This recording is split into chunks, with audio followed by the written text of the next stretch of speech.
राम कृष्ण हरे जय राम कृष्ण हरे जय राम कृष्ण हरे हरि जय जय राम हरि जय राम कृष्ण हरि जय राम कृष्ण हरि जय राम कृष्ण हरि जय जय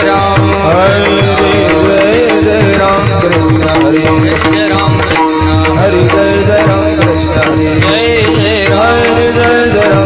हरि जय जय राम हरि जय राम कृष्ण हरि जय जय राम जय राम कृष्ण हरि जय जय राम जय राम कृष्ण जय जय राम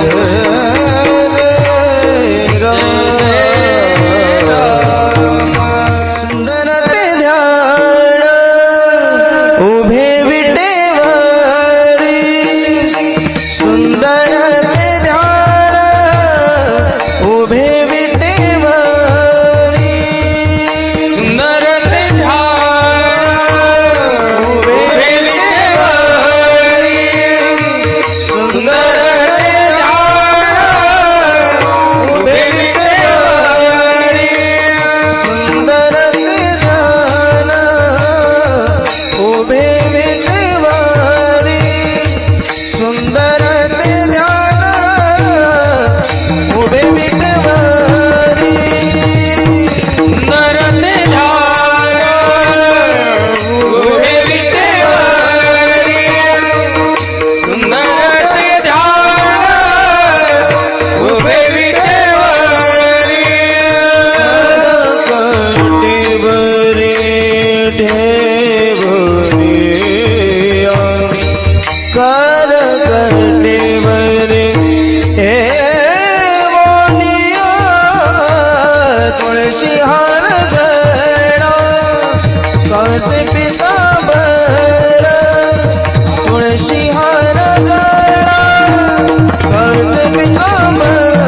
मातेची सर्व सुख तुका म्हणे मातेची सर्व सुख म्हणे मातेची सर्व सुख तुका म्हणे मातेची सर्व सुख तुका म्हणे मातेची सर्व सुख तुका म्हणे मातेची सर्व सुख तुका म्हणे मातेची सर्व सुख तुका म्हणे मातेची सर्व सुख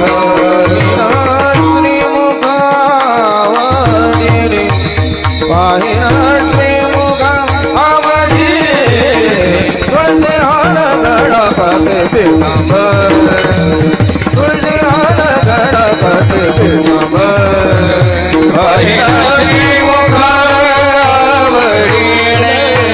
पाहिना श्रीमुखा आवडी तुळशी हार गणपती तुळशी हार गणपती पितांबर आवडे निरंतर येते ध्यान आवडे निरंतर आवडे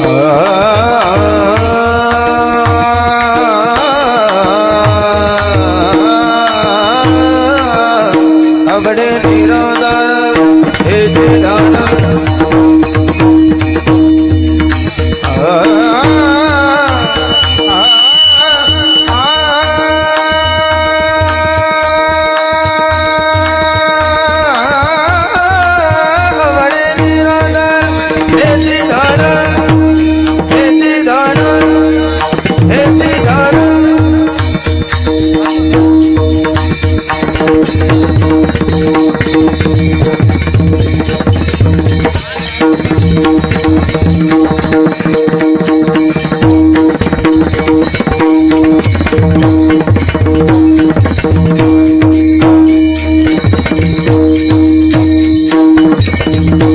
आवडे निरंतर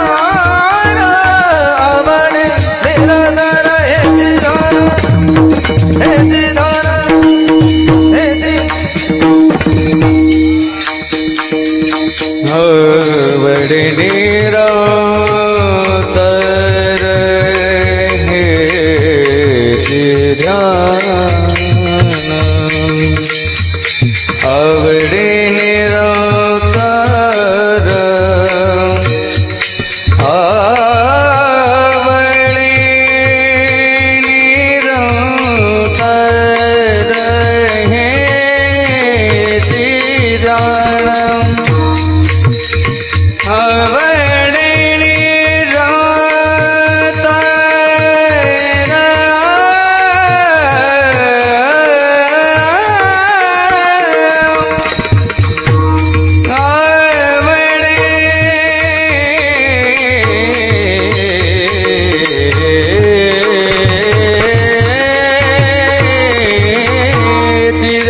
ध्यान आवडे निरंतर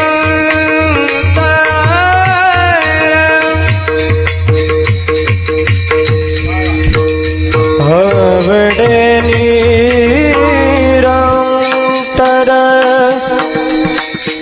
हेचे ध्यान आवडे हेच ध्यान आवडे हरी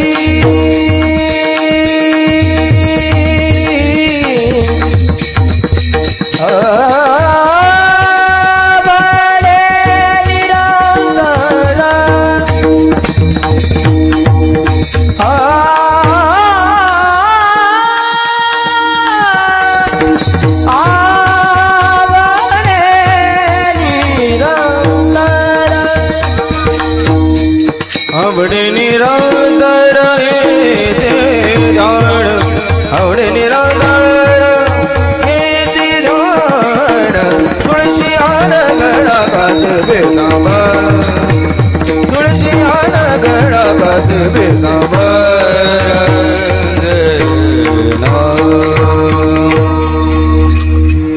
विडोबार घुमाए हरि जय जय राम कृष्ण हरि जय जय राम कृष्ण हरि जय जय राम कृष्ण हरि जय जय राम कृष्ण जय जय राम कृष्ण जय राम कृष्ण कृष्ण जय राम कृष्ण जय राम कृष्ण जय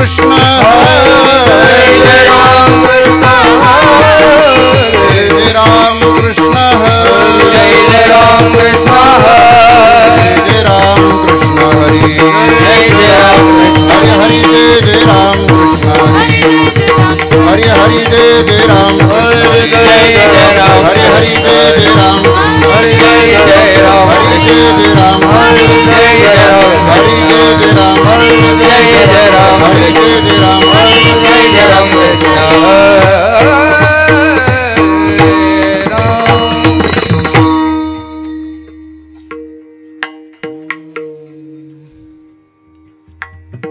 रूप पाहता लोचनी रूप पाहता लोचनी रूप पाहता लोचनी रूप पाहता लोचनी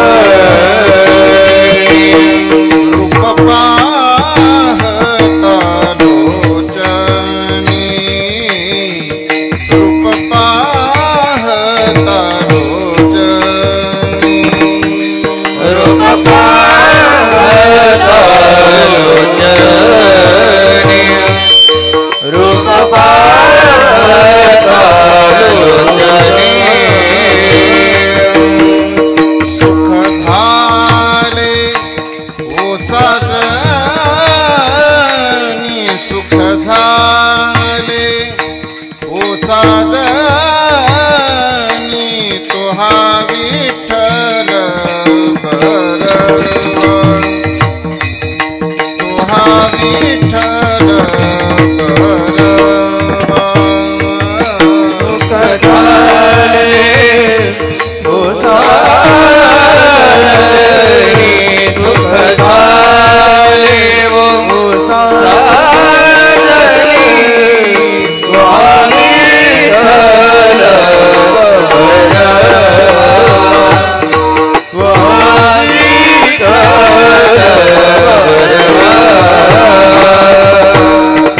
स्वामी माधव बरवा तुहा माधव बरवा तुहा विठ्ठल बरवा तुहा विठ्ठल बरवा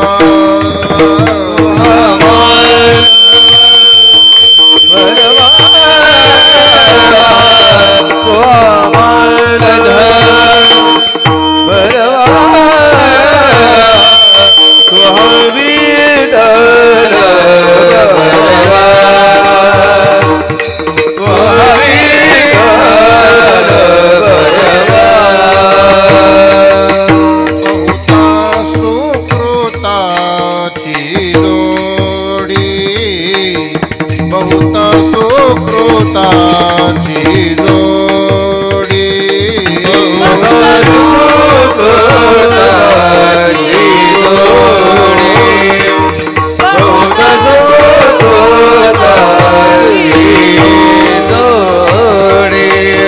म्हणून विठ्ठली आवडी म्हणून विठ्ठली आवडी तोहा विठ्ठल बरवा तोहा विठ्ठल बरवा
कृष्ण हरी जय जय राम राम कृष्ण हरे जय राम कृष्ण हरे जय जय राम कृष्ण हरे जय राम जय जय राम जय राम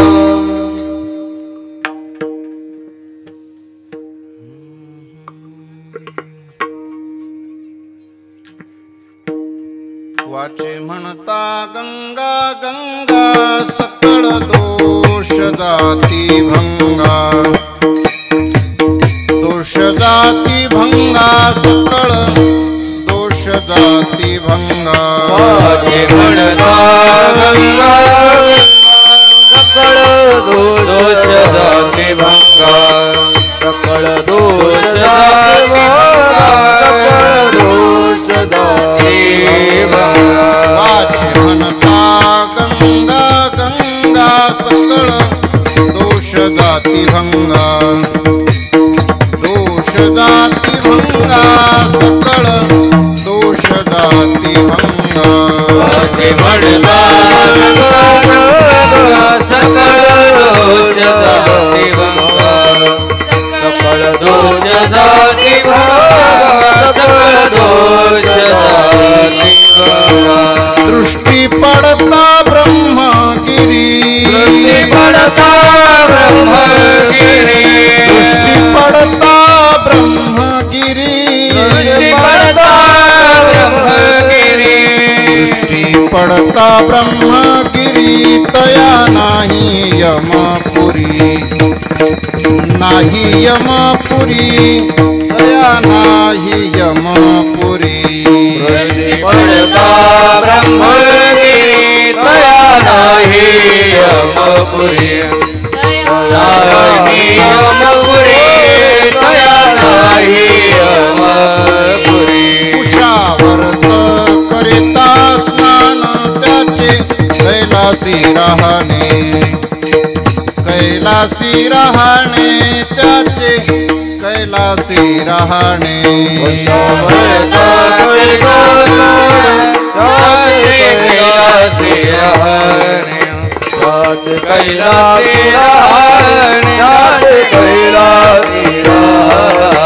दृष्टी पडता ब्रह्मगिरी पडता ब्रह्मगिरी पडता ब्रह्मगिरी पडता ब्रह्मगिरी पडता ब्रह्मगिरी तया नाही यमपुरी नाही यमपुरी तया नाही यमपुरी पडता ब्रह्मगिरी तया नाही यमपुरी तया नाही यमपुरी तया नाही यमपुरी नामा म्हणे प्रदक्षिणा त्याच्या पुण्य नाही गणना पुण्य नाही गणना त्याच्या पुण्य नाही गणना म्हणे प्रदक्षिणा त्याच्या पुण्य नाही गणना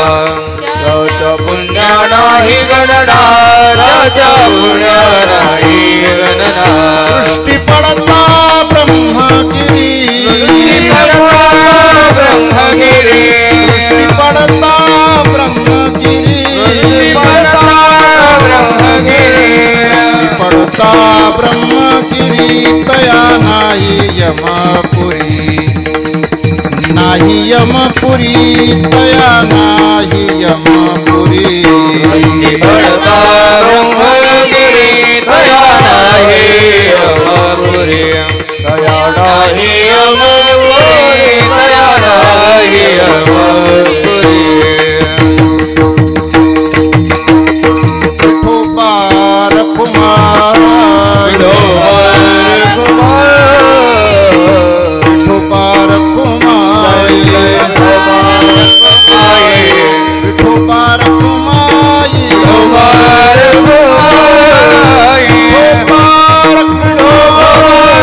कुमार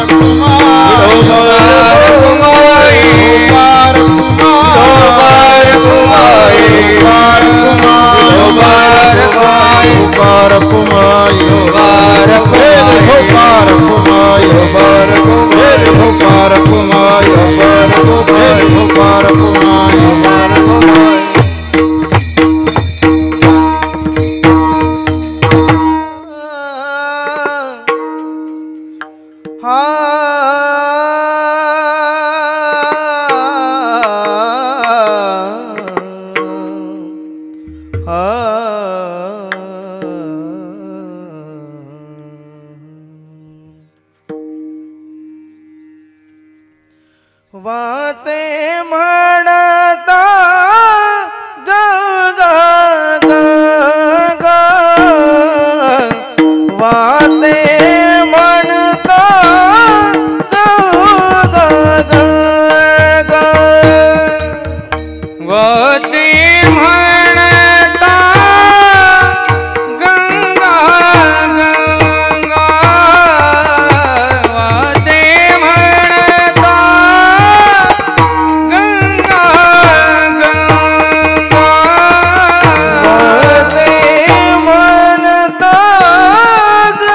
गंगा गंगा वाचे म्हणता गंगा गंगा वाचे म्हणता गंगा गंगा वाचे म्हणता गंगा गंगा सकळ दोष जाती बघा सकळ दोष जाती बघा दृष्टी ब्रह्मगीर दृष्टी पडता ब्रह्मगीर सकळ दोष जाती भंगा सकळ दोष जाती भंगा दृष्टी पडता ब्रह्मगिरी दृष्टी पडता ब्रह्मगिरी वाचे म्हणता गंगा गंगा वाचे म्हणता गंगा गंगा वाचे म्हणता गंगा गंगा वाचे म्हणता गंगा गंगा सकळ दोष जाती बघा सकळ दोष जाती बघा दृष्टी पडता ब्रह्मगिरी दृष्टी पडता ब्रह्मगिरी सकळ दोष जाती भंगा सकळ दोष जाती भंगा दृष्टी पडता ब्रह्मगिरी दृष्टी पडता ब्रह्मगिरी दया नाही यमपुरी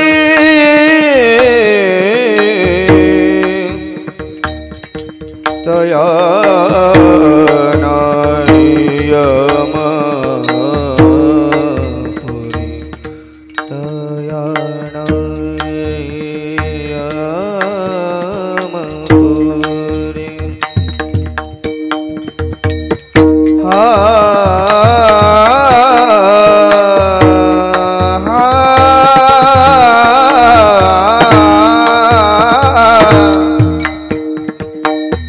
हा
वाचे म्हणता गंगा गंगा सकळ दोष जाती भंगा दृष्टी पडता ब्रह्मगिरी तया नाही यमपुरी कुशावर्त करिता स्नान त्याचे कैलासी राहणे दृष्टी पडता ब्रह्मगिरी तया नाही यमपुरी नामा म्हणे प्रदक्षिणा त्याच्या पुण्याना ही गणना दृष्टी पडता ब्रह्मगिरी तया नाही यमपुरी समचरण सरोजं सान्द्रनीलाम्बुदाभं जघननिहितपानिं मण्डनं मण्डनानां तरुणतुलसीमाला कंधरं कञ्जनेत्रं सदयधवलहासं विठ्ठलं चिन्तयामि पाण्डुरङ्गकरू प्रथम नमः पाण्डुरङ्गकरू प्रथम नमः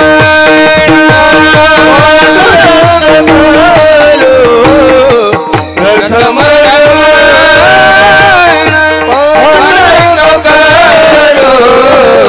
प्रथम दुसरे चरण सातातिया दुसरे चरण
अभिनव वाग्विलासिनी जी चतुर्यार्थ कला कामिनी ते शारदा विश्वमोहिनी नमिली मिया ज्यांची गावी केला वास त्यासी नसावे उदास। ओम नमो ज्ञानेश्वरा ओम नमो ज्ञानेश्वरा ओम नमो ज्ञानेश्वरा ओम नमो ज्ञानेश्वरा ओम नमो ज्ञानेश्वरा ओम नमो ज्ञानेश्वरा ओम नमो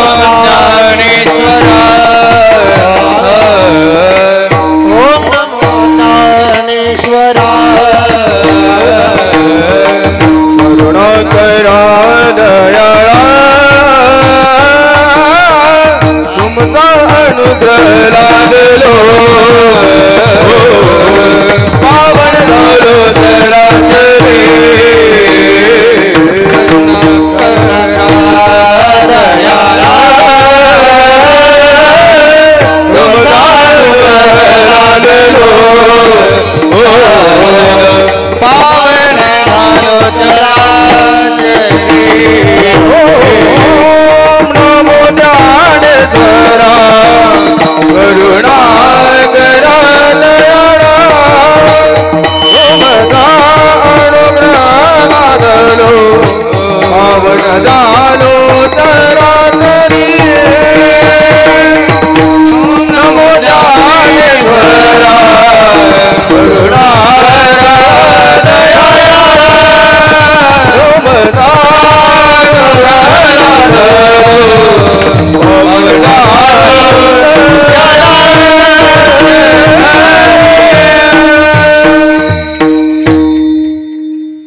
मी कला कुसरी काहीच नेने बोलतो वचने अतिभाविका एका जनार्दनी तुमचा दास त्याची आस पुरवावी।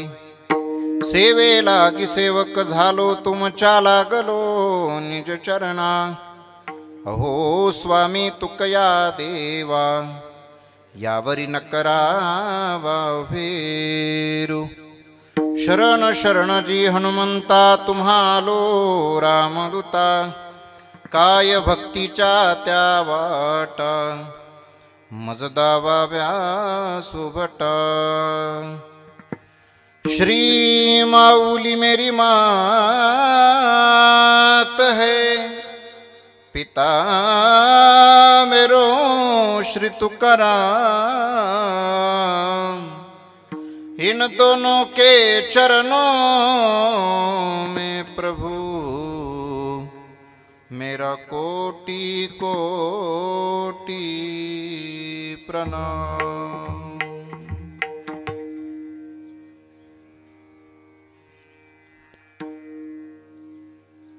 माँ भगवती गंगा गोदावरी मैयाच्या तीरावरती या नगरामध्ये नर्मदा मैयाच्या जयंती उत्सवाचं हे औचित्य साधून संपन्न होत असलेला हा सोहळा उत्सव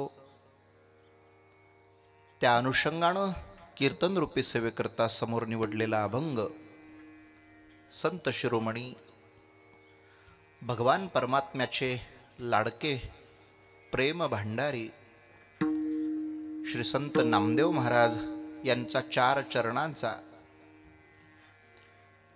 आणि भगवान परमात्म्याने माणसाच्या जन्मात आल्यानंतर ज्या विशेष गोष्टी दिल्यात त्यापैकी काय उच्चारावं, जीवन कसं व्यतीत करावं आणि त्याची आचार संहिता सांगणारा हा अभंग आहे। विठ्ठल विठ्ठल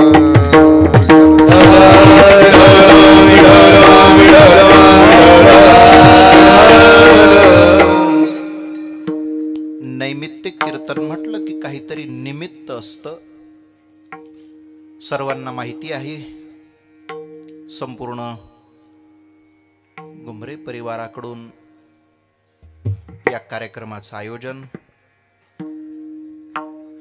आणि त्या निमित्तानं त्यांच्या प्रेमाला दाद देऊन सर्व ही वैष्णवांची मांदियाळी या ठिकाणी एकत्रित जमली आहे.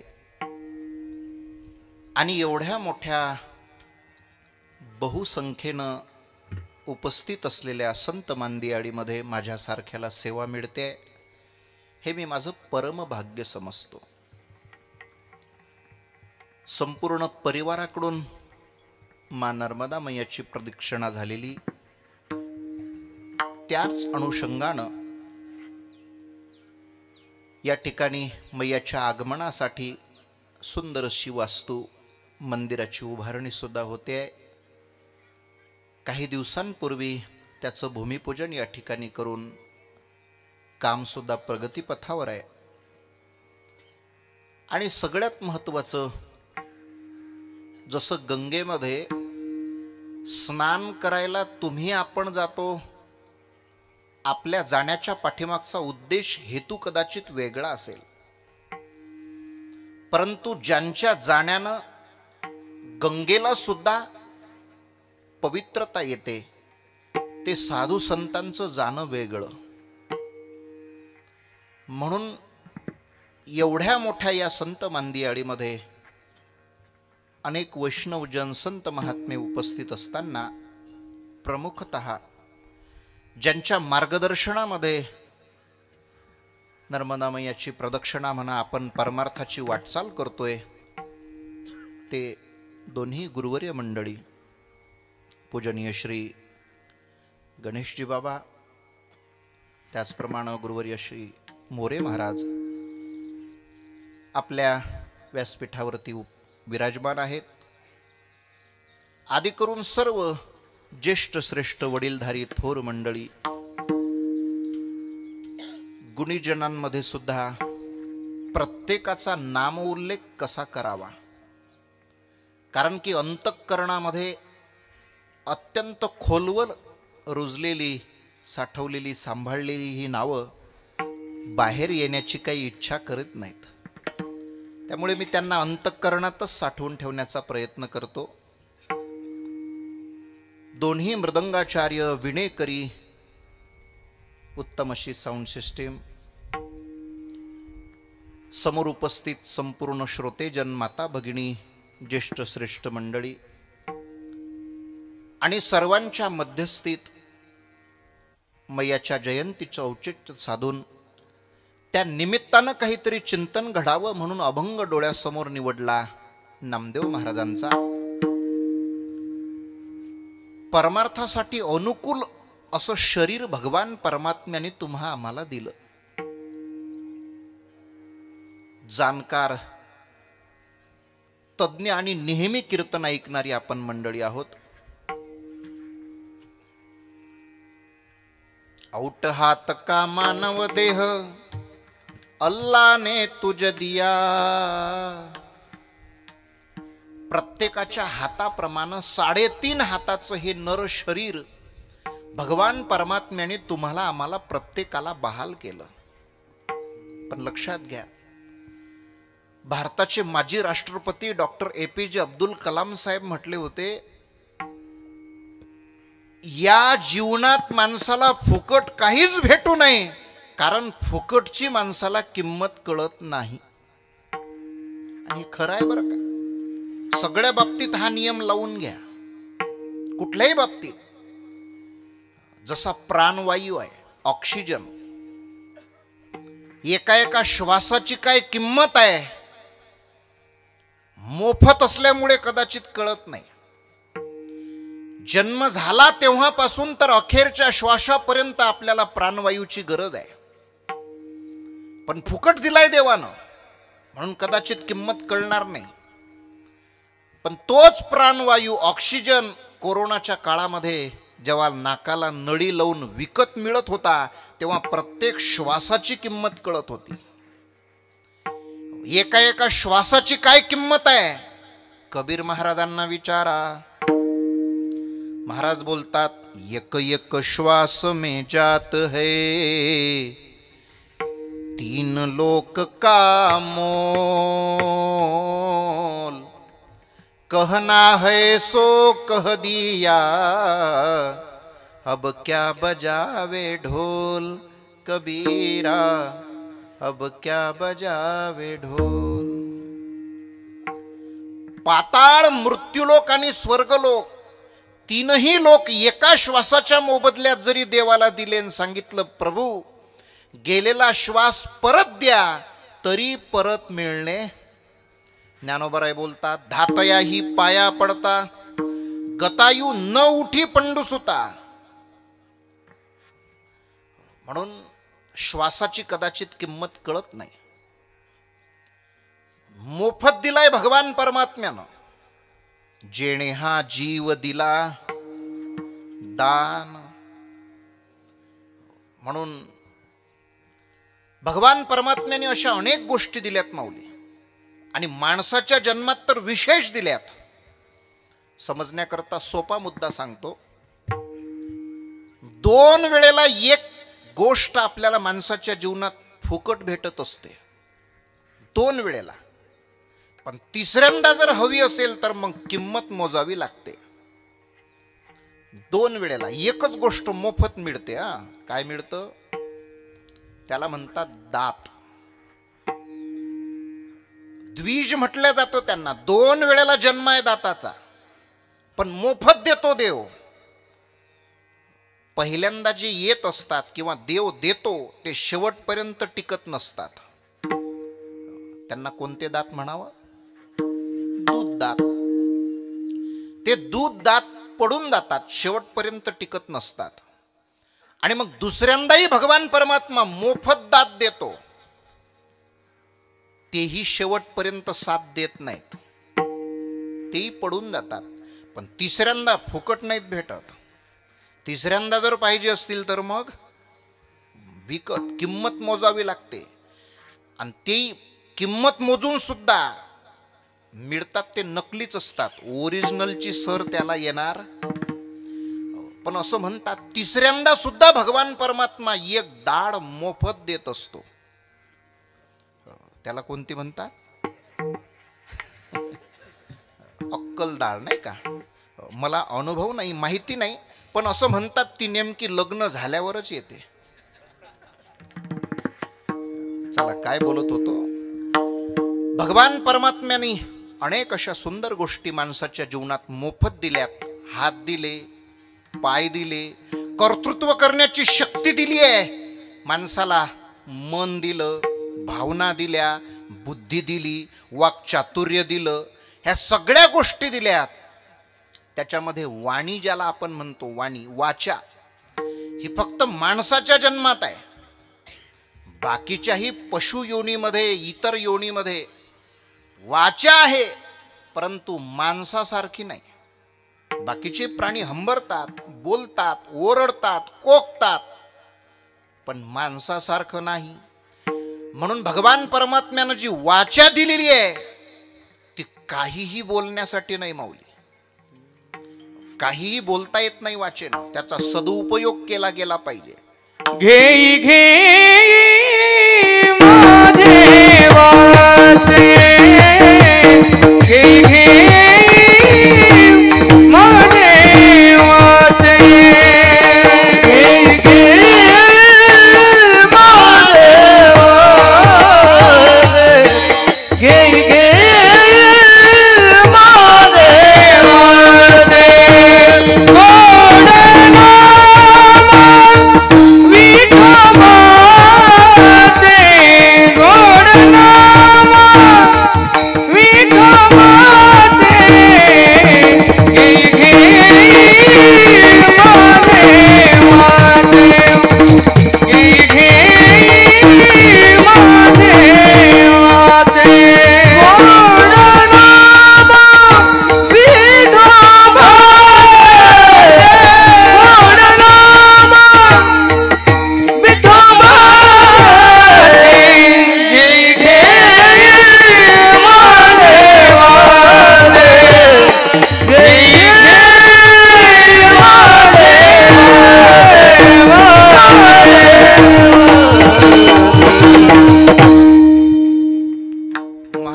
म्हणतात घेई घेई माझे वाचे. वाचा आपली आहे, पण तिला विनंती करावी लागते. ती सहजासहजी देवाचं नाव घेत नाही. सुंदर असा विषय आहे. बोलण्या वेळेच्या मर्यादेमध्ये आपल्याला थांबलं पाहिजे. वाचेनं काही बोलायचं नाही. वाचा बोलो वेद नीती करू संती केले ते. पण वाचेनं अशा काही गोष्टी आहेत त्या बोलायच्या नसतात. त्यानं वाणीला दोष लागेल, विटाळ येईल, बाटल्या जाईल आणि वाणी अपवित्र होईल. असं अभद्र काही बोलायचं नाही. तेवढ्याकरता शास्त्रामध्ये असं वचन आलंय. एक सुभाषितकार वर्णन करतात, 6 नावं आपल्या तोंडानं घ्यायचे नाही. कोणकोणते नावं? आत्मनामो, गुरुर्नामो, नामो अति कृपणस्य च, श्रेयस्न कामो गृहिणीयात, ज्येष्ठ पत्य कलत्रयो.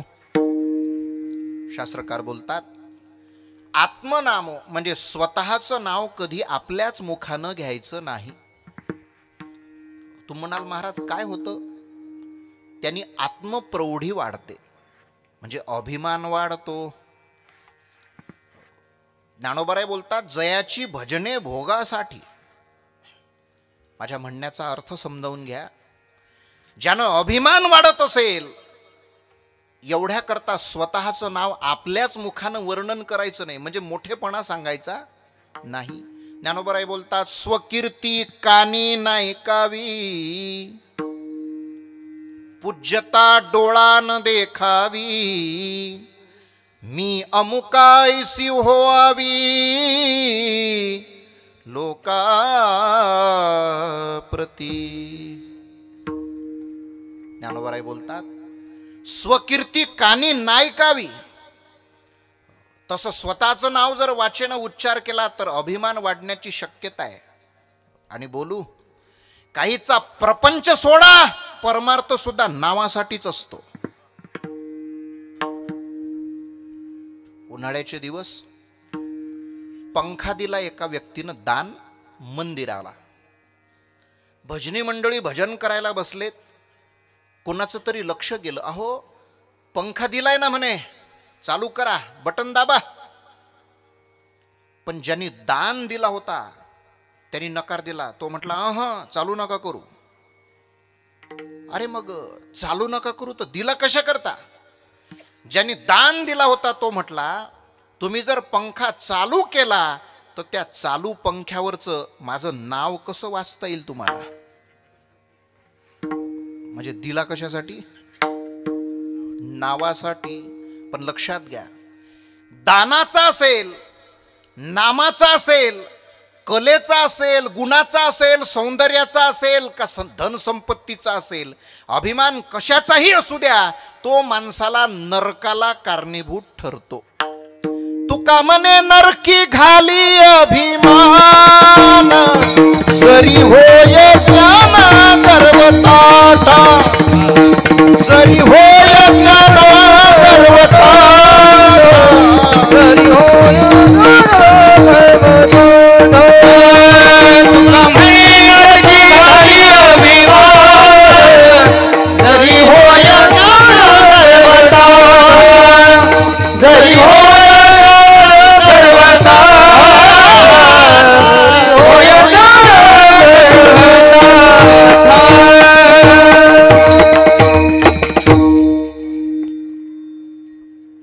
अभिमान कशाचाही होऊ द्या माणसाला.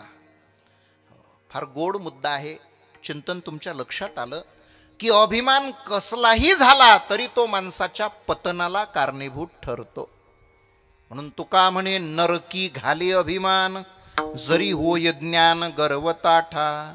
एवढ्या करता ज्ञान गिळोनी गावा गोविंदुगा, जाणोनी नेणते करी माझे मन. म्हणून आत्मप्रौढी वाढू नये, अभिमान वाढू नये, एवढ्या करता स्वतःच्या नावाचा उच्चार करू नये. दुसरं नाव सांगितलं, गुरुर्नामो.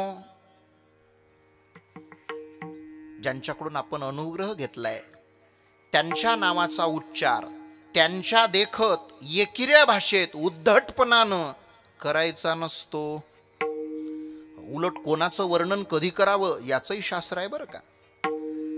श्री गुरूंचं वर्णन त्यांच्या देखत केलं पाहिजे. ज्ञानोबारायांचे श्रीगुरू सद्गुरू निवृत्तीनाथ दादा समोर बसलेले आहेत आणि ज्ञानोबाराय आपल्या श्रीगुरूंचं वर्णन त्यांच्या समोर करतात की मज हृदयी सद्गुरू जेणे हात तारिलो संसार पुरू म्हणून विशेष त्यादरू विवेकावरी.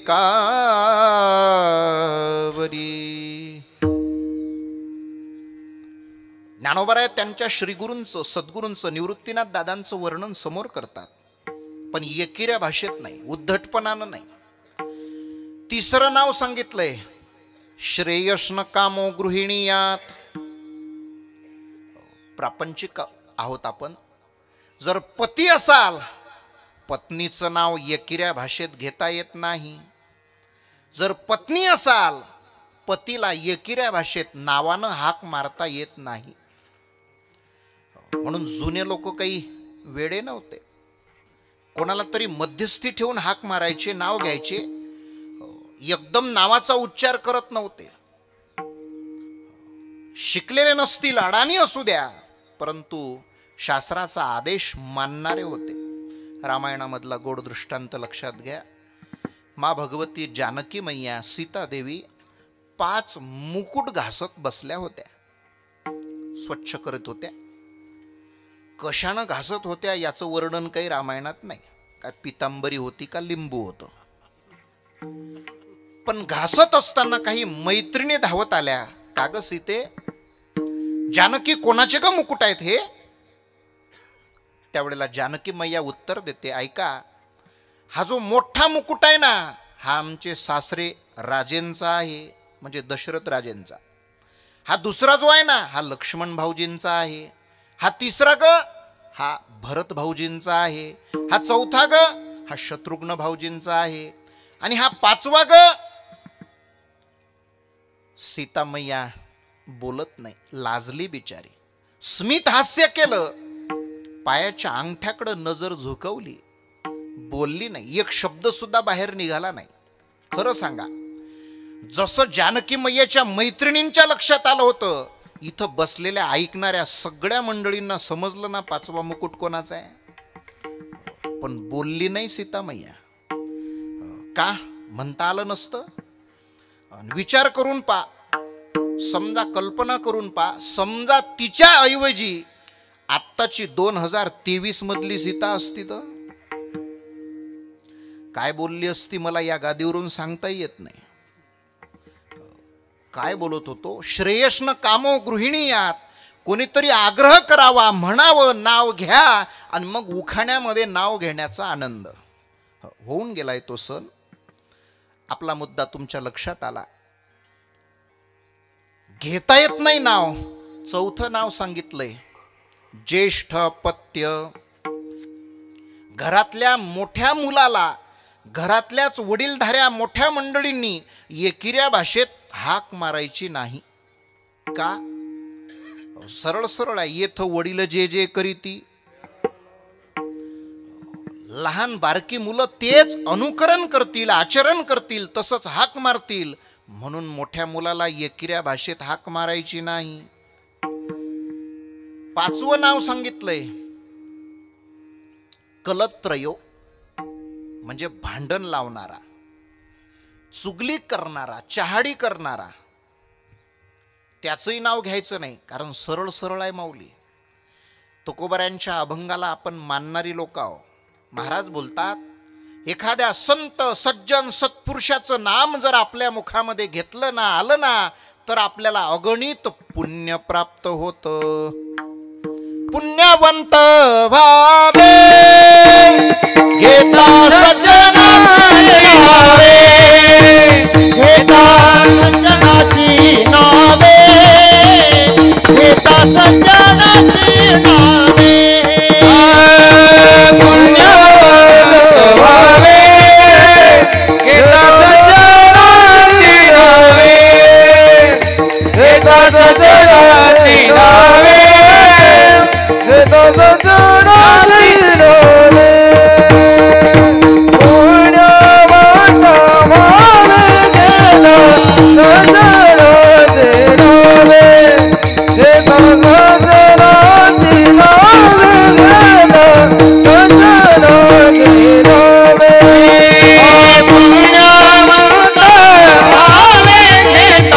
सजनाची नावे घेता सजनाची नावे घेता सजनाची नावे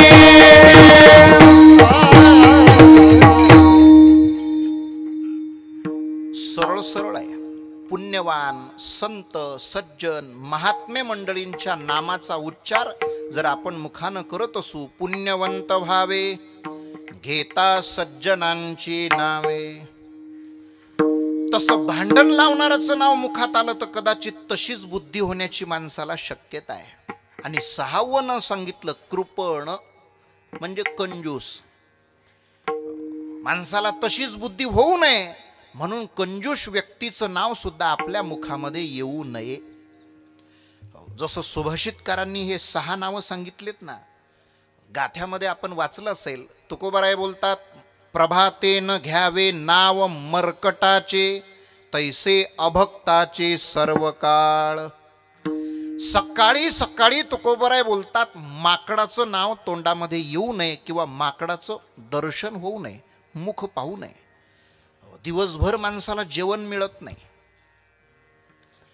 तैसे अभक्ताचे सर्व काळ, तसं अभक्त पापी चांडाळ वाईट दोषी असल्या व्यक्तीचं नाव मुखामध्ये कधीच येऊ नये. त्यानं वाणीला अपवित्रता येते. म्हणून लक्षात घ्या, असले काही अभद्र शब्द असतात ते आपल्या वाचेनं उच्चार करू नये. महाराज, आपण दुसरी बाजू पाहिली. काही नामांचा उच्चार आपल्या वाणीनं करू नये, घेऊ नये, येऊ नये. पण मग नामदेव महाराजांना विचारूया, माऊली कोणकोणती नामं घेऊ नये आमच्या लक्षात आलं, पण आम्ही नेमकं कोणत्या नामाचा उच्चार करू शकतो किंवा केला पाहिजे? तो नामदेव महाराज म्हणतात, दुसऱ्या तिसऱ्या कुठल्याही शब्दाचा उच्चार केल्यापेक्षा आपल्या वाणीनं मा भगवती गंगेच्या नामाचा उच्चार करावा. अभंगाचं पहिलं कडवं. वाचे म्हणता गंगा गंगा, वाचे म्हणता गंगा गंगा, वाचे म्हणता गंगा गंगा, वाचे म्हणता गंगा गंगा, वाचे म्हणता गंगा गंगा, वाचे म्हणता गंगा गंगा, वाचे म्हणता गंगा गंगा, वाचे म्हणता गंगा गंगा. सकळ दोष सकळ दोष सकळ दोष जाती भंगा, दृष्टी पडता ब्रह्मांड रे, दृष्टी पडता ब्रह्मांड रे.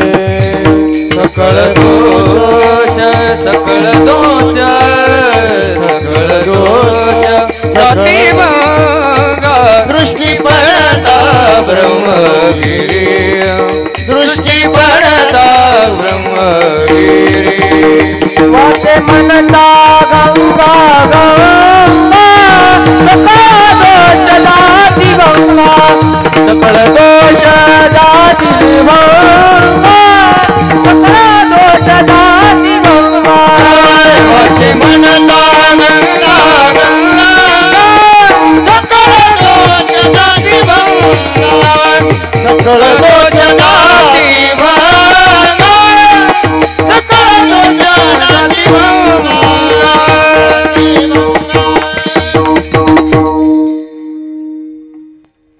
महाराज बोलतात, वाचे म्हणता गंगा गंगा. आपल्या वाणीनं पवित्रता यावी, जीवन सुचिरभूत व्हावं, निर्मळ व्हावं, एवढ्या करता वाणीनं गंगेच्या नामाचं चिंतन करावं, घडावं, सहज घडावं. म्हणून दररोज गंगा मैयामध्ये स्नान करायला जाणं शक्य नाही. शुचित्वे शुची गंगा होय आणि पापतापही जाय, परी तेथ आहे बुडणे एक. ज्ञानोबाराय बोलतात. अर्थात तीर्थाच्या स्नानाचा विधी सांगितलाय, सगळ्यांना माहिती आहे. क्षेत्रामध्ये जावं आणि तिथं गेल्यानंतर सुरुवातीला गंगेला नमस्कार करावा, दर्शन घ्यावं. एकदम पाय टाकत नसतात, आपल्याला माहिती आहे. थोरा मोठ्यांकडून ऐकलंय, श्रद्धेय श्री रामसुखदासजी महाराज गंगेला पाय लावत नव्हते. स्नान करत असताना काठावर जाऊन तांब्यानं पाणी आपल्या डोक्यावर घ्यायचे.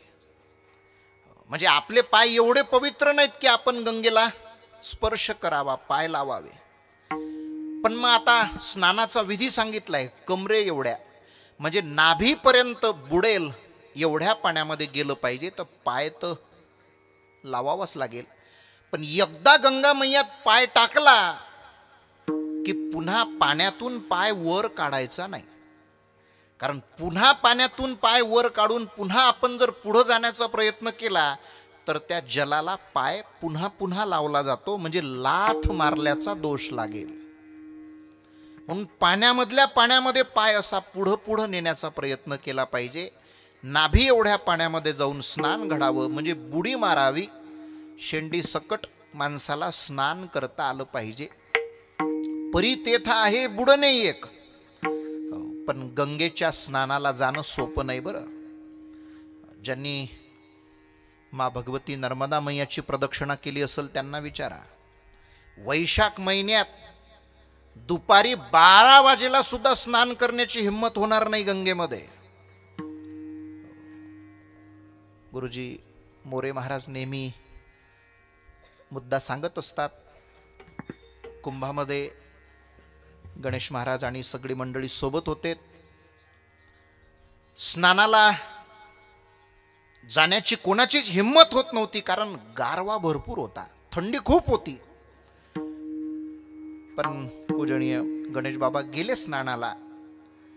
स्नान करून परत आल्यानंतर संपूर्ण अंग थंडीनं गारठून गेलं होतं. देवपूजेसाठी जे पाणी तांब्यामध्ये आणलं होतं ती बोट सुद्धा सरळ होत नव्हती. तो तांब्या सुद्धा हातातून निघत नव्हता, बोट अशी वाकडी झाली होती. आणि मग आल्याबरोबर तिकडून पहिले सगळ्यांच्या अंगावरचं काढून त्यांच्या अंगावर टाकावं लागलं, म्हणजे ऊब गरमी येईल थोडी, अशा प्रकारची थंडी राहते. मग एवढ्या गारठ्यामध्ये म्हणा, थंडीमध्ये स्नान करणं अवघड असतं, कठीण असतं. म्हणून साधू संतांनी त्याच्यावर पर्याय, काहीतरी मार्ग, आपल्या घरच्या घरी बाथरूममध्ये स्नान घडावं तेवढ्या करता घरच्या बाथरूममध्ये एक छोटंसं भांड, त्याला तांब्याचं, आणि त्या तांब्याच्या भांड्याला नाव दिलंय गंगा आलय. मूळ मराठी भाषेमधलं नाव आहे बरं का, समजावून घ्या. गंगा आलय असं नाव आहे. जसं देव जिथं राहतो ते देवालय, औषध जिथं मिळतात ते औषधालय, न्याय जिथं मिळतो ते न्यायालय. तसं देव गंगा मैयाचं आवाहन, आगमन, ज्याच्यामध्ये निवासस्थान ते गंगा आलय. पण एवढं शुद्ध बोलायला आपल्याला वेळ नाही, म्हणून त्याचं एकदम संक्षिप्त रूप आपण केलं. काही भागात म्हणतात गंगाळ, पण आमच्या भाषेत, कारण आमची वैदर्भी सांगून तुम्हाला त्यातला गोडवा कळणार नाही म्हणून सांगत नाही. चला बोला, काय बोलत होतो. आपल्या घरच्या बाथरूम मध्ये स्नान करत असताना गंगेच्या स्नानाचं पुण्य मिळावं म्हणून वाचे म्हणता गंगा गंगा. पण त्याची फलश्रुती सांगितलेली आहे. कारण आपल्याला माहित आहे माणूस हा चतुर प्राणी आहे. संस्कृत मधलं वाक्य आहे फलम अनुद्दिश्य मंदोपी प्रवर्तयेत. मंद बुद्धीचा म्हणजे ज्याला वरचा मजला कमी आहे असा माणूस सुद्धा फलश्रुती पाहिल्याशिवाय कोणत्याच कार्याला प्रवृत्त होत नाही. मग वाचेन गंगा गंगा म्हटल्यानंतर काय फळप्राप्ती होणार आहे माऊली? नामदेव राय बोलतात, सकळ दोष जाती भंगा. सर्व महाराज मंडळी समजावून घ्या. आपण नेहमी करता हा अभंग म्हणत असतो, बहुतेकांच्या नाही सगळ्यांच्याच पाठ आहे. पण मला असं म्हणायचं आहे, या अभंगाच्या प्रत्येक कडव्यात पाठभेद आहे. पहिल्या चरणामध्ये सकळ पापे जाती भंगा असंही म्हटलं जातं, सकळ दोष जाती भंगा असंही म्हटलं जातं. अर्थ एकच लक्षात घ्या. गंगामय्याचं स्नान केल्यानं माणसाच्या जीवनातील सकळ दोष किंवा पापे निघून जातात. शुल्लक पापे सोडा, चिल्लर पापाचा विचार नाही. महापाप सुद्धा घालवण्याची, काढून टाकण्याची, जाळण्याची, संपवण्याची ताकद गंगामय्याच्या स्नानात आहे, नामात आहे. 5 प्रकारची महापाप सांगितलेत माऊली. कोणकोणती? चिल्लर पापाचा विचार सोडून द्या. महापाप कशाला म्हणतात? जे भोगल्याशिवाय संपवता येत नाहीत.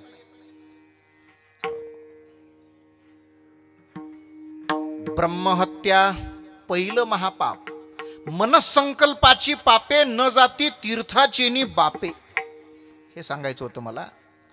मनाचा निश्चय करून केल्या जातात ती पाप भोगल्याशिवाय गत्यंतर नसते. तीर्थाचे वडील सुद्धा ते पाप घालवू शकत नाहीत. त्याला महापाप म्हणावं. कोणकोणते आहेत महापाप?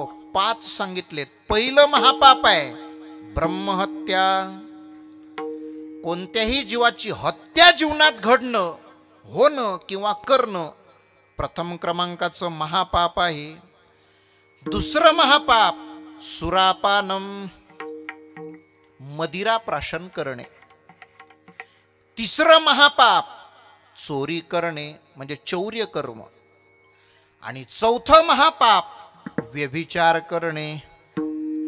सुज्ञ मंडळी आहात, निष्ठेनं एकाग्र चित्तानं ऐकताय. 4 महापाप सांगितलेत माऊली. हत्या घडणे, दारू पिणे, चोरी करणे आणि व्यभिचार करणे. तुम्ही म्हणाल महाराज 5वं महापाप कोणतं? हे 4 महापाप करणाराची संगती करणं हे 5वं महापाप आहे. म्हणून संगतीला जीवनात अत्यंत महत्व दिलेलं आहे. त्याचं कारणच ते आहे. कशाकरता बोलत होतो? नामदेव महाराज म्हणतात, जीवनात महापाप जरी घडल्या गेली असतील, पण गंगेच्या स्नानानं, वाचेना गंगा गंगा उच्चारण्यानं ती पाप घालवण्याची ताकद आहे. भागीरथी महा दोष निवारणी हो, भागीरथी महा दोष निवारणी.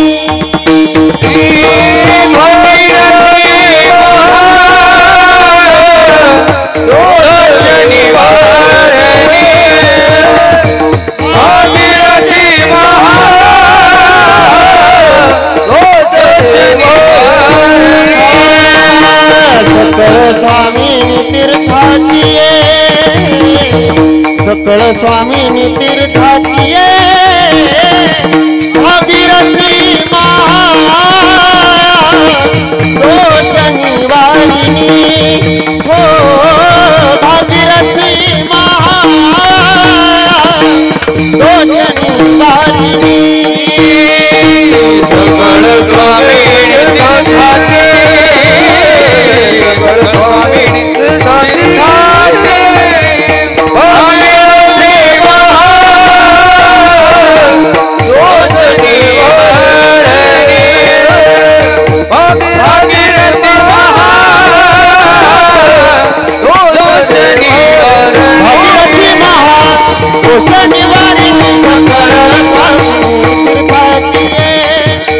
सकळ स्वामी तीर्थाची भागीरथी महा दोष निवारणी. सकळ स्वामी सकळ स्वामी तीर्थाची.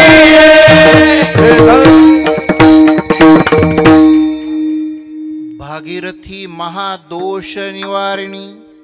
सकळा स्वामिनी तीर्थाची.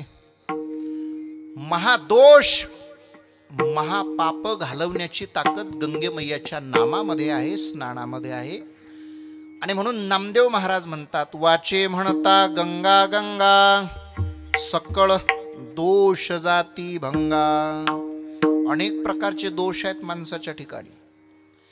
काही जण म्हणत असतील, महाराज पापी नाही मी, दोषी नाही, पण असं छाती ठोकून बोलणारे फक्त एकटे जोग महाराज होऊन गेले. तुम्ही आपण नाही म्हणू शकत. स्वानंद सुखनिवासी जोग महाराज गंगामय्या गोदावरीच्या घाटावरती नाशिक क्षेत्रामध्ये रामकुंडावरती ब्रह्मवृंद मंडळींनी हातावर संकल्प सोडण्याकरता अक्षत आणि पाणी दिलंय. म्हणा महाराज, पापोहम पापकर्माहम पापात्मा पापसंभवः त्राहि मां कृपया गंगे सर्व पापहरा भव. महाराजांनी संकल्प सोडला नाही. अरे पापोहम पापकर्माहम कोणाला म्हणता? तुम्ही असाल पापी, मी नाही. पण असं छाती ठोकून सांगणारा एखादाच महात्मा विरळा ऐसा कोणी. तुम्ही आपण नाही म्हणू शकत. ज्ञानोबराय एकदम सोपं सांगतात, कीर्तनात बसून का होईना आणि परमार्थ करत असताना संपूर्ण जीवन परमार्थात घालवून जर आपल्या तोंडात देवाचं नाव येत नसेल तर आपण काय पुण्यवान आहो काय? नाही जासी भक्ती तो पतित भक्त, हरिसी न भजत दैवहत. नामासी विन्मुख तो नर पापिया. पापीच आहोत आपण. मग लक्षात घ्या, असल्या अनेक दोषांची खाण आणि युक्त असलेलं आपलं जीवन पण निर्मळ पवित्र बनवण्याची ताकद गंगामय्याच्या नामामध्ये आहे, स्नानामध्ये आहे. आणि म्हणून नामदेव महाराज म्हणतात, वाचे म्हणता गंगा गंगा, सकळ दोष जाती भंगा. आणि मग ज्यांना शक्य आहे त्यांनी गंगा गोदावरी मैया जी दक्षिण क्षेत्रामध्ये आपल्याकरता संत ऋषी मंडळींनी उपलब्ध केली आहे, त्याच गंगा गोदावरी मैयाच्या उगमस्थानी जे कुशावर्त नावाचं कुंड क्षेत्र, त्याच्यामध्ये स्नान घडावं, अभंगाचं दुसरं कडवं. दृष्टी पडता ब्रह्मगिरी, दृष्टी पडता ब्रह्मगिरी, दृष्टी पडता ब्रह्मगिरी, दृष्टी पडता ब्रह्मगिरी, दृष्टी पडता ब्रह्मगिरी, दृष्टी पडता ब्रह्मगिरी, दृष्टी पडता ब्रह्मगिरी, दृष्टी पडता ब्रह्मगिरी, दृष्टी पडता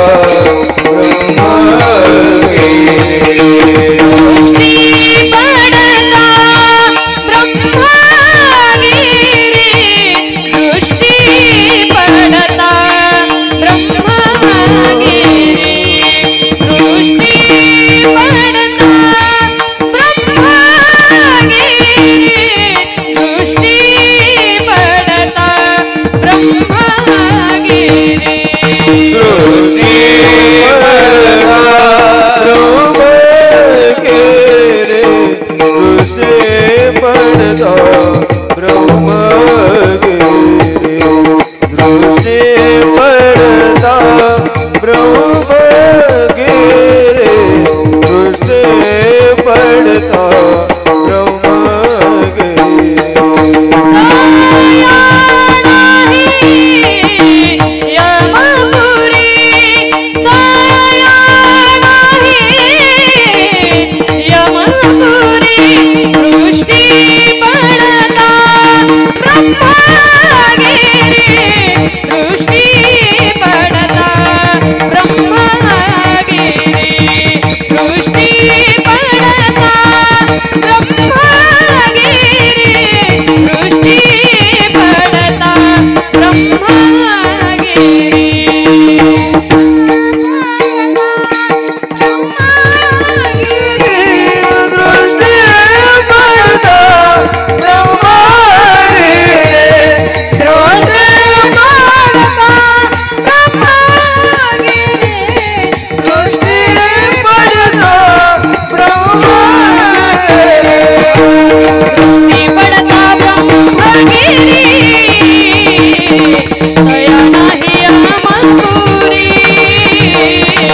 दया नाही भरपुरी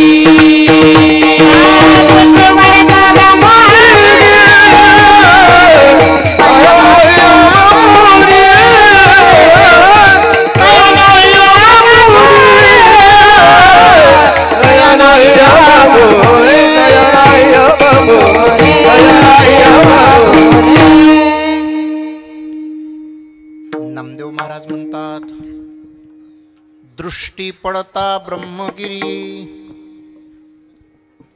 जशी भागीरथी गंगा उत्तर हिंदुस्थानामध्ये सगर पुत्रांच्या उद्धाराकरता 3 पिढ्या खर्ची घातल्यानंतर गंगा मैयाचं अवतरण आहे. दिलीप 2 पिढ्या अगोदर खर्ची घातल्या गेल्या, तपश्चर्या करावं लागली, आणि तेव्हा कुठं 3ऱ्या पिढीमध्ये भगीरथाच्या प्रयत्नाला यश येऊन मैया अवनीतलावरती येतात, आणि म्हणून गंगा मैयाला दुसरं नाव भागीरथी सुद्धा ठेवलं जातं. जशी ती गंगा मैया, तशी दक्षिण भारतामध्ये आपल्याकडं गंगा गोदावरी मैया.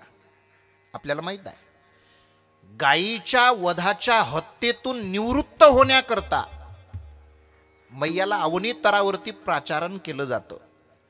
म्हणून मूळ नाव मराठी भाषेमधलं गो वध हारी, आणि त्याचं अपभ्रंश रूप आपल्या तोंडात जे बसलंय ते गोदावरी. त्या गोदावरी मैयाचं जे उगमस्थान, नामदेव महाराज बोलतात, ज्या ठिकाणाहून मैया प्रवाहित होते त्या ब्रह्मगिरीवर दृष्टी पडावी. दृष्टी पडता ब्रह्मगिरी. नुसतं नजर जरी पडली तरी माणसाचं जीवन पवित्र होईल.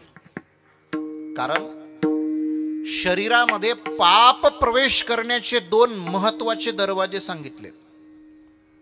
माणसाच्या शरीराकडून जेवढी पाप कर्म होत असतील, घडत असेल, खरं तर माणसाचा स्वभाव आहे माऊली, मनाची धाव म्हटली आहे ज्ञानोबरायांनी, खालारा धावे पाणी भ्रमर पुष्पाची घाणी. माणसाच्या मनाची धाव नेहमी करता खालच्या दिशेनं असते. पण त्यातही जेवढं काही पाप कर्म माणसाकडून घडत असेल त्याच्यापैकी 82% पाप एकटे 2 डोळे करत असतात. सगळ्यात महत्वाचे दोषी आहेत. पाप शरीरात प्रवेश करण्याचा मुख्य दरवाजा म्हणजे डोळे सांगितलंय, आणि दुसरं द्वार आहे कान. या 2 इंद्रियाद्वारे शरीरामध्ये पाप प्रवेश करत असतं. म्हणून त्या डोळ्याने सुद्धा वाईट काही पाहायचं नाही. त्यांना सुद्धा तुकोबरायांनी गोड विनंती केलेली आहे. डोळे तुम्ही घ्या रे सुख, डोळे तुम्ही घ्या रे सुख, डोळे तुम्ही घ्या रे सुख, डोळे तुम्ही घ्या रे सुख, डोळे तुम्ही घ्या रे सुख, डोळे तुम्ही घ्या रे सुख, तुम्ही घ्या रे सुख, डोळे तुम्ही घ्या रे सुख. विठोबाचे मुख पहा, विठोबाचे मुख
परमात्म्याने ज्या वस्तू दान दिल्यात त्याच्यातलं विशेष म्हणजे डोळे आहेत माऊली.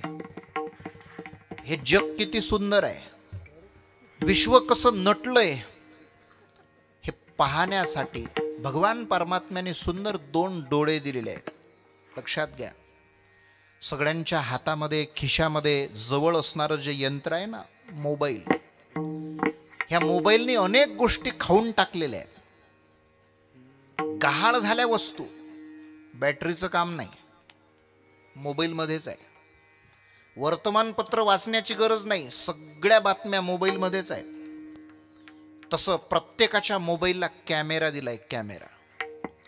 पण त्या कॅमेऱ्याची क्षमता प्रत्येकाच्या मोबाईलची वेगवेगळी आहे माऊली. त्याला मेगापिक्सल म्हणतात.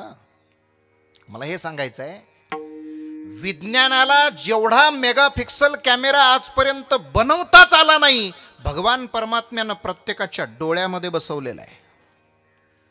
त्याच्यासारखी लेन्स आजपर्यंत कोणत्याच डॉक्टरला टाकता आली नाही. किती दूरचं किती झूम करून पहा, चित्र फाटणार नाही. ही भगवान परमात्म्याची देणगी आहे माऊली. आणि म्हणून काहीही पाहू नका, जे डोळे दिलेत सुंदर त्यांनी भगवान परमात्म्याचं सौंदर्य अवलोकन करावं. आणखी बोलू, एका इंद्रियाला तात्पुरतं सुखी करण्याची ताकद त्या त्या विषयामध्ये आहे. पण भगवान परमात्मा असा एक विषय आहे माऊली की तो एकटा परमात्मा सगळ्या इंद्रियांना कायम स्वरूपी सुखी करू शकतो. पाहीन श्रीमुख आवडीने, त्यातली आवड कधीच कमी होऊ शकत नाही. म्हणून नामदेव महाराज सुद्धा तेच सांगतात, दृष्टी पडता ब्रह्मगिरी.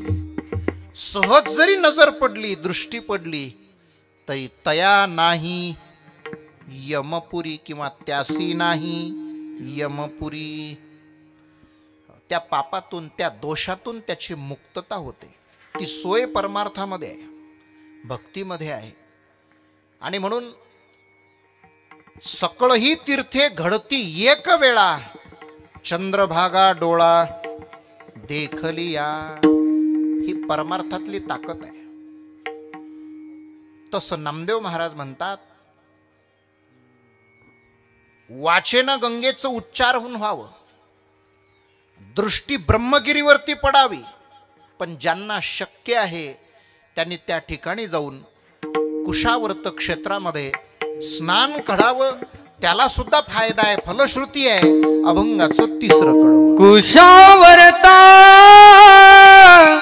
करिता स्नान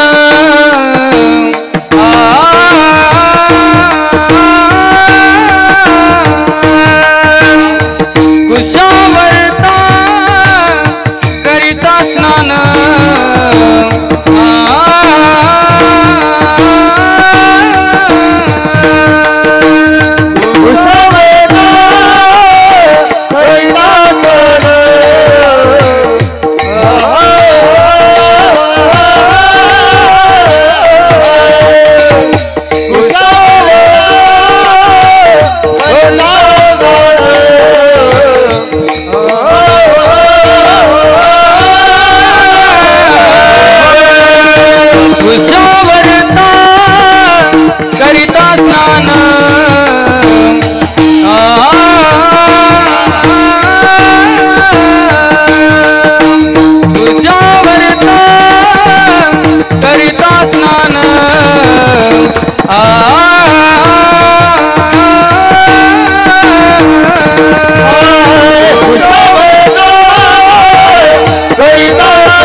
वाचेनं गंगा गंगा म्हणणं सुद्धा शक्य आहे. ज्यांना प्रत्यक्ष जाऊन दृष्टी ब्रह्मगिरीवरती टाकणं शक्य आहे आणि मग त्या गंगा गोदावरी मैयाचं स्नान ज्यांना घडणं किंवा करणं शक्य आहे त्यांच्याकरता नामदेव महाराजांनी सांगितलंय, कुशावर्त करिता स्नान. पुढं त्याची सुद्धा फलश्रुती आहे. या अभंगाच्या चारही कडव्यांमध्ये जी जी गोष्ट नामदेव महाराजांनी सांगितली त्याची फलश्रुती उत्तरार्धात आहेच. त्याचे कैलासी राहणे, काही ठिकाणी वैकुंठी राहणे असा शुद्ध शब्द आहे, पण कैलासी असो की वैकुंठी असो राहणे मात्र आहेच. हेच सांगायचं होतं. कशा करता बोलत होतो? स्नान घडावं, अविभाज्य घटक अंग सांगितलंय माणसाच्या जीवनामधला, त्याला नित्य कर्म म्हणतात. पहा बरं, कर्माचे जे 4 प्रकार सांगितलेत त्याच्यामध्ये नित्य कर्मामध्ये स्नान घडावं. स्नानाचा महिमा विधी असा आहे माऊली, स्नान केलं तर पुण्य लागणार नाही, कारण ते आपलं कर्तृत्व आहे, केलंच पाहिजे. केलं तर पुण्य लागणार नाही, पण नाही केलं तर पाप लागल्याशिवाय दोष लागतो, एवढं मला सांगायचं आहे. केलंच पाहिजे, केलं तर पुण्य नाही लागत, ते आपलं कर्तव्यच आहे, पण नाही केलं तर पाप का लागतो, दोष का लागतो? त्याकरता उदाहरण दिलंय. एका माणसाची ड्युटी होती नाशिकला, नोकरीला लागला तेव्हापासून जवळजवळ 25 वर्ष जेव्हा जेव्हा त्यांनी बसनी प्रवास केला त्याचा छंद होता. पहिल्या दिवसापासून तर आतापर्यंतचे सगळे तिकीट त्यांनी जमा केले होते, गोळा करून ठेवले होते, जवळ संग्रह केला होता. काही कारण नव्हतं, पण सहज आपला छंद, प्रत्येकाचा छंद वेगवेगळा असतो. चला तिकडं जायचं नाही आपल्याला. छंद म्हणून त्यांनी सगळे तिकीट गोळा करून ठेवले. पण योग असा, एक दिवस नोकरीच्या कामाच्या निमित्तानं प्रवास करत असताना, नेमका गाडीमध्ये प्रवास करताना आणि तिकीट चेकर आला. तिकीट तपासायला लागला, याला सुद्धा मागणी केली का हो तिकीट द्या. नेमकं या व्यक्तीनं त्या दिवशी तिकीटच काढलेलं नव्हतं. चेकरला सांगायला लागला, म्हणे साहेब 25 वर्ष झाले नोकरी करतोय, सगळे तिकीट माझ्याकडे उपलब्ध आहेत, पण नेमकं आजच माझ्याकडे पैसे नव्हते, काय पाकिट घरी राहिलं वगैरे वगैरे, पण प्रामाणिकपणे बोलतोय म्हटले, आज मी तिकीट काढलेलं नाही. मला मुद्दा काय सांगायचा आहे लक्षात घ्या. तिकीट चेकरनं सांगितलं, माऊली तुम्ही 25 वर्ष प्रवास केला, प्रामाणिकपणे केला, सगळे तिकीट तुम्ही मला दाखवू शकाल, पण आज तुम्ही प्रवास करत असताना विना तिकीट प्रवास करताय, आज तुमच्याकडं तिकीट नाही. त्यामुळे मागच्या वर्षाची तिकीट पाहून मी तुम्हाला काय सोडू का? सोडता नाही येणार, कारण कायद्याच्या कचाट्यात ते बसत नाही, कात्रीमध्ये बसत नाही. आज तुम्ही विना तिकीट प्रवास करीत असल्यामुळे आज मला तुम्हाला दंड केल्याशिवाय गत्यंतर नाही. मला काय सांगायचं आहे, दररोज स्नान घडणं करणं कदाचित पुण्य लागणार नाही, पण ज्या दिवशी तिकीट काढलं नाही म्हणजे स्नान केलं नाही, नक्की दोष लागल्याशिवाय म्हणजे त्याची शिक्षा आपल्याला भेटल्याशिवाय राहणार. काही नित्य नियमावीन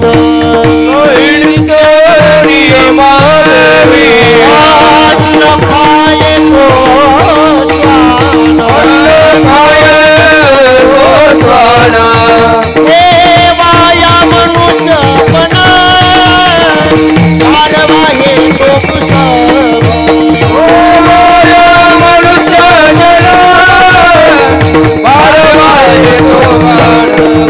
हे काही नित्य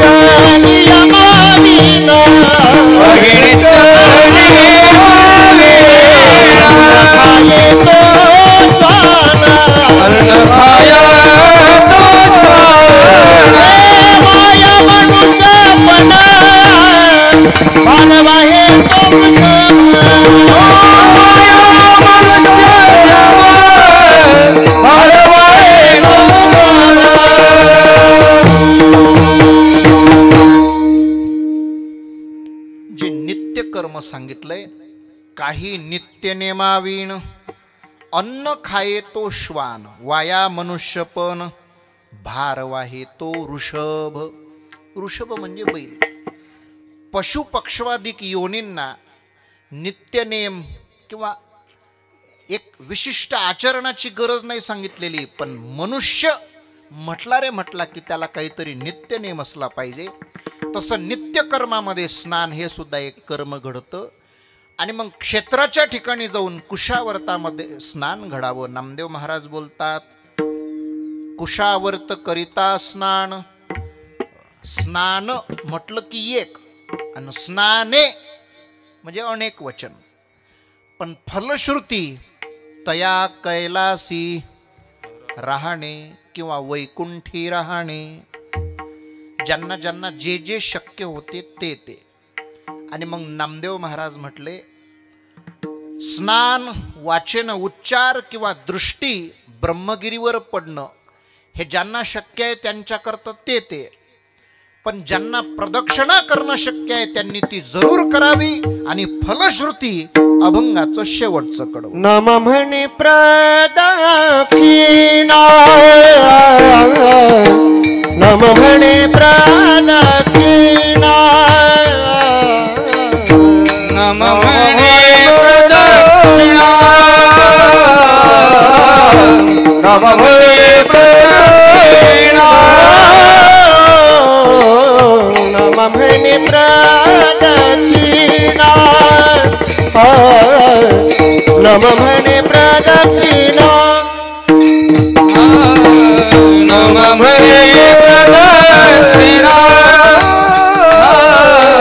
नम म्हणे प्रदक्षिणा. त्याच्या पुण्या नाही गणना, त्याच्या पुण्या नाही गणना.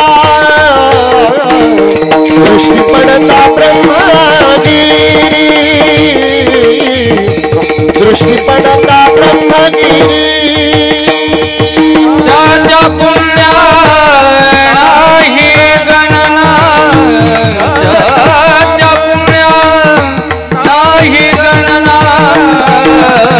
दृष्टी पडता ब्रह्मगिरी,